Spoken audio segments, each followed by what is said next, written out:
आणखी एक घटना आज घडलेली आहे। महाराष्ट्राचे उपमुख्यमंत्री अजितदादा पवार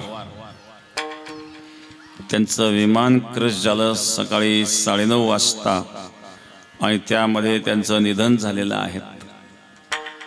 जवळजवळ 6 लोकांचा त्या ठिकाणी मृत्यू झालेला आहे। ते विमान क्रॅश झालेलं आहे, प्रायव्हेट विमान होतं आणि दुर्दैवाने त्यांचं दुःखद निधन संपूर्ण महाराष्ट्रालाच अशा प्रकारचा मोठा हा धक्का आहे की अशा प्रकारे एक राजकीय नेतृत्व महाराष्ट्र राज्याचे उपमुख्यमंत्री आज ते आपल्यात नाही आहेत आणि आजच 9:30 वाजता ज्या विमानाने ते येत होते, मला वाटतं उतरताना ते विमान क्रॅश झालेलं आहे।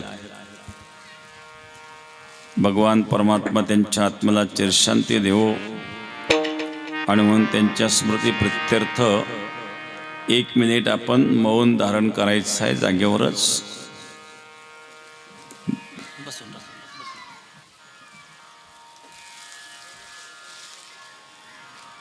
ओम शांति शांति शांति। भगवान परमात्मा त्यांच्या आत्म्याला चिरशांती देवो। राज्याकरता राजकीय क्षेत्रामध्ये मोठं कार्य त्यांनी केलेलं आहे, सामाजिक कार्य केलेलं आहे। राजकीय क्षेत्रामध्ये फार वर्षापासून ते आहेत, बऱ्याच वर्षापासून उपमुख्यमंत्री वेगवेगळ्या सरकारमध्ये असताना ते होते आणि उपमुख्यमंत्री आजपर्यंत होते, परंतु शेवटी शरीर कधी काय प्रसंग येईल सांगता येत नाही।